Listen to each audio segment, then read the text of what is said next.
मेरे पति ने कुछ ना किया है, वो निर्दोष है। आप सभी को यहाँ से जाना चाहिए, वरना मैं पुलिस को फोन कर दूंगी। हाँ।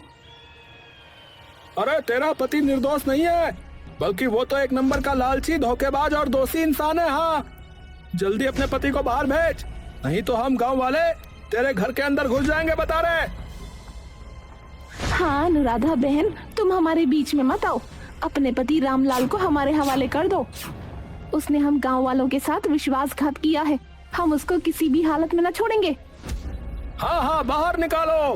हाँ, बाहर निकालो उस लालची रामलाल को। हाँ हाँ, बाहर निकालो। हाँ, बाहर निकालो, छोड़ेंगे नहीं।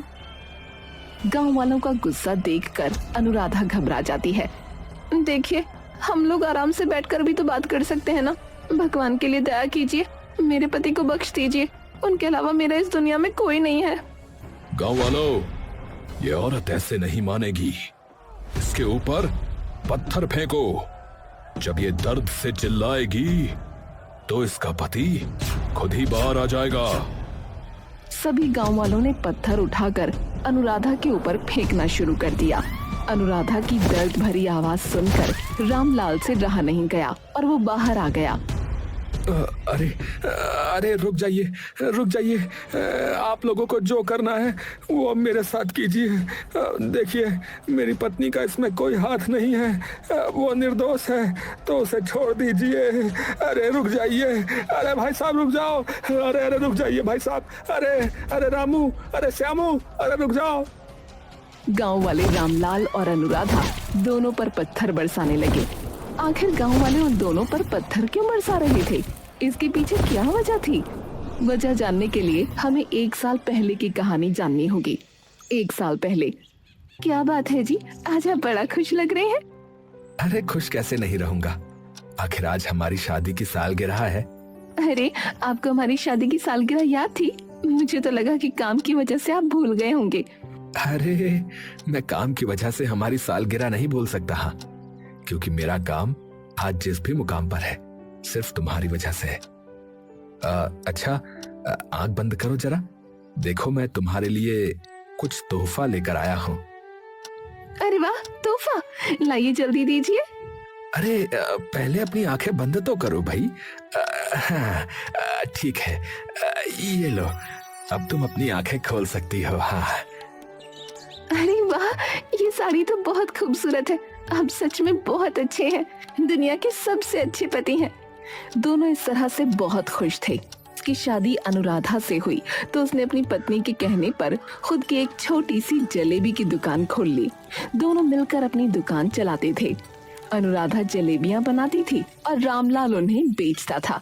अरे आइए आइए भाई साहब, अरे अरे अरे दादा, अरे आओ आओ, गर्मा गर्म ताजी ताजी जलेबी खाओ, आओ आओ। अरे ऐसी जलेबी पूरे गांव में कहीं नहीं खाई होगी आपने। हाँ, अरे अरे भैया, अरे दादा, आओ आओ। अरे रामलाल भैया, जरा 1 किलो जलेबी तोल दो। बात तो तुम सही कहते हो, तुम्हारे जैसी स्वादिष्ट जलेबियां गांव में कोई और नहीं बेचता। सच में तुम्हारी बीवी के हाथों में तो जादू है, जादू। गांव में आते ही सबको अपने हाथ की जलेबी का शौकीन बना लिया। अरे सही कहा दीदी, आखिर पत्नी किसकी है। ये बात बिल्कुल सच थी कि रामलाल की पत्नी बहुत स्वादिष्ट जलेबियां बनाती थी, जिस वजह से पूरा गांव उनकी जलेबी खाना पसंद करता था। सिर्फ गांव ही नहीं, बल्कि आसपास के गांव के लोग भी उनकी जलेबियां खाना पसंद करते थे। अरे भैया, आपकी जलेबी के चर्चे बहुत सुने। क्या आप हमें 1 पाव जलेबी देंगे क्या? अरे हाँ हाँ, क्यों नहीं भैया, अभी देते हैं। लीजिए, अभी बात देता हूँ आपके जलेबी। अच्छा, वैसे भैया जी, आपको आज से पहले इस गांव में कभी देखा नहीं, इस गांव में नए आए हैं क्या?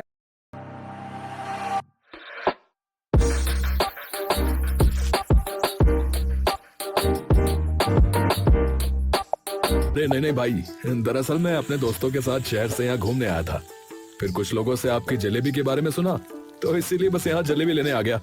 वैसे आपकी जलेबी देख के मुंह में पानी आ रहा है भाई साहब। अच्छा अच्छा अच्छा, इसका मतलब आप शहर से आए हैं भाई साहब। फिर तो आप हमारे मेहमान हुए। मैं आपको कुछ जलेबियां जो है ना मुफ्त में ही देता हूँ। लीजिए लीजिए, ये ऐसे ही आप ट्राई कीजिए, खा के देखिए कैसी है। जी जी भाई साहब, चखाइए। अरे वाह वाह वाह, इतनी रसीली और इतनी ये करारी करारी और इतनी सौंधी सौंधी गरम। आहा, सच में बहुत मजा आ गया भैया। ठीक है, अब मैं चलता हूँ। अच्छा, ये लीजिए आपके पैसे। रामलाल का स्वभाव उसके धंधे में एक बहुत महत्वपूर्ण भूमिका निभाता था। वो हमेशा अपने ग्राहकों से बहुत तमीज से पेश आता था। यही कारण था कि उसकी तरक्की दिन दोगुनी रात चौगुनी होने लगी, जिसका पूरा श्रेय रामलाल अपनी पत्नी को देता था। तुम जानती हो अनुराधा, इस महीने हमारी बहुत अच्छी कमाई हुई है। तो मैं सोच रहा हूँ कि क्यों ना हम एक घर खरीद लें। ये तो बहुत अच्छा विचार है जी, लेकिन हम घर लेंगे कहाँ? अरे वो अपने मुखिया जी के सामने वाली जमीन जो है ना, वो खाली पड़ी है। अब मैंने उसके मालिक से बात कर ली है, वो हमें अपनी जमीन बेचने को तैयार है, वो भी बहुत सही दाम पर। ये तो बहुत अच्छी बात है, लेकिन मुखिया जी के सामने वाली जमीन ठीक रहेगी क्या? मुखिया जी का मिजाज तो हम सभी को पता है। अरे तो हमें उनसे क्या मतलब होगा।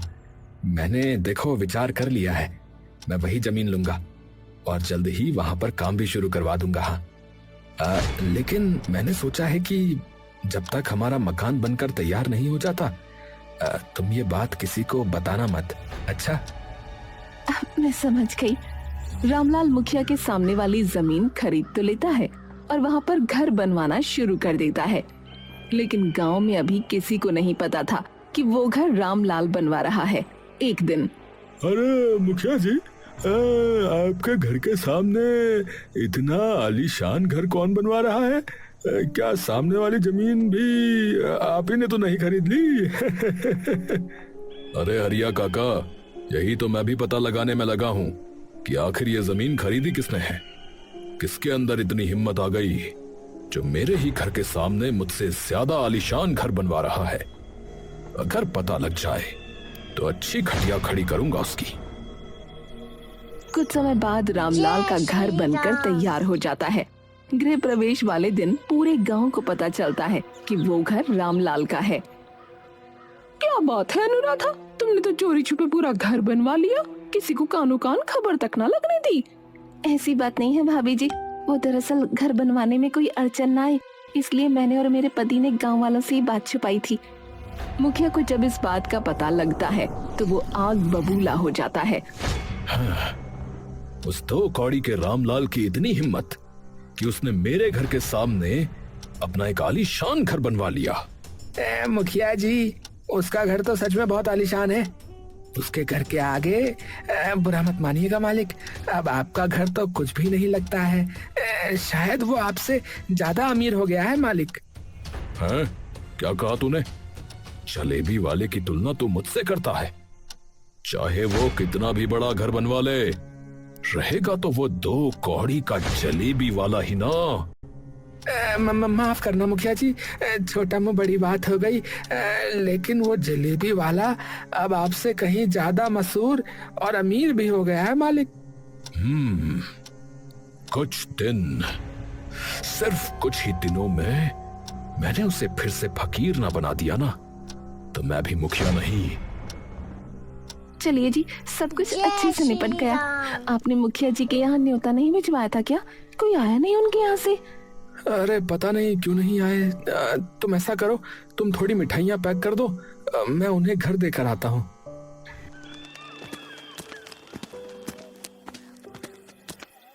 अरे मुखिया जी, अरे प्रणाम। अरे आप मेरे गृह प्रवेश में नहीं आए, मैंने सोचा कुछ व्यस्त होंगे जरा, तो इसीलिए मैं ही आपके घर मिठाइयाँ पहुँचाने आ गया। ये तो तुमने बहुत अच्छा किया रामलाल। आखिर अब हम पड़ोसी जो हैं, हमारा व्यवहार आपस में अच्छा होना चाहिए। रामलाल के जाने के बाद तुम्हारी ये खुशी ज्यादा दिन टिकने वाली नहीं है रामलाल। तुम्हें ऐसा मजा चखाऊंगा कि तुमने सोचा भी नहीं होगा। मुखिया मन ही मन रामलाल से बदला लेने की सोच लेता है। वो अपने नौकर को रामलाल की दुकान पर भेजता है।